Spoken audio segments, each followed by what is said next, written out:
Should sport and politics mix? Well, it is an age-old question, but it is a huge talking point here in the UK today after the appointment of a new head coach at Premier side Sunderland. Paolo Di Canio is known for his explosive style. In the past, he has described himself as a fascist. Now, some fans are incredibly upset by this appointment, and the former British Foreign Secretary David Miliband has resigned as vice-chairman of the club. Here's a few comments that we picked for you from social media.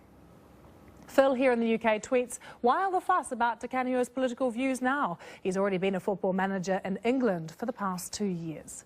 Kieran tweets, "Moral quandary. Instinct says appointment of known fascist Di Canio is a travesty. Should someone's political beliefs keep them from some jobs?" And on BBC Sport, a comment here, "A man who is a self-proclaimed fascist and gives Nazi salutes at games should not have been appointed manager of Sunderland. My days of supporting the club are over." We've seen a few of those comments as well, people saying they are season ticket holders. They won't be taking to the seats next season if this appointment is upheld.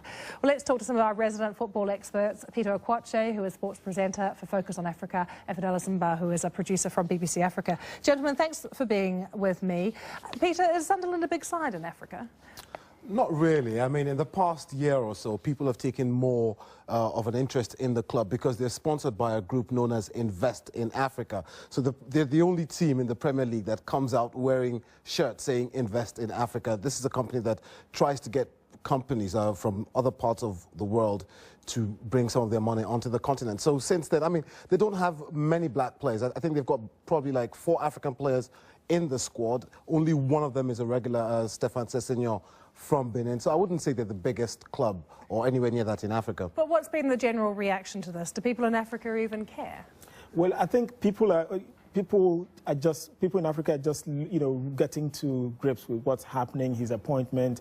No formal reaction per se. But I think the only interest will actually come up when maybe he makes any, maybe like Sessegnon, who is like a main hold in the main team.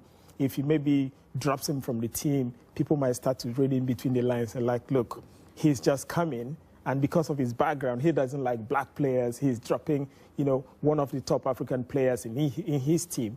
And so that's actually maybe when it will generate a whole lot of interest. But for now, it's a case of people are just. Can I just mention one thing? That in Africa, really, fascism doesn't really mean much. Yeah. You know, it's when it becomes racism, that's when we sit up and take note. Yeah. So. He actually writes a column in a paper in Rome where he says he's absolutely not a racist and encourages and supports black players. But Peter, I was going to say there's another problem here, isn't there? And that is that Sunderland's not doing that well. So there seems to be an issue from fans as well. Let's worry about relegation more than some of this political stuff. They're a point from relegation. I think they've got 31 points. There are 2 other clubs, Villa and Wigan, who are on 30 points.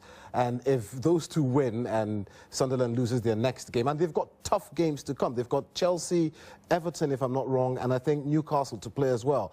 So if they don't start picking up points, they are in deep trouble. Now, the timing of the sacking of the former manager, Martin O'Neill, is a talking point. It was a huge talking point before this appointment. I mean, it's rare to see a manager sacked 8 games to the end of the season by a team that hopes to remain in the Premier League. So they need to pick up points. But Reading just did the same thing. So, I mean, is he a good manager? Is that not the bottom line as well? Can he do the job? He's proven himself in League One. He was at Swindon for 2 years, like one of the tweets he just read said. He was at Swindon for 2 years.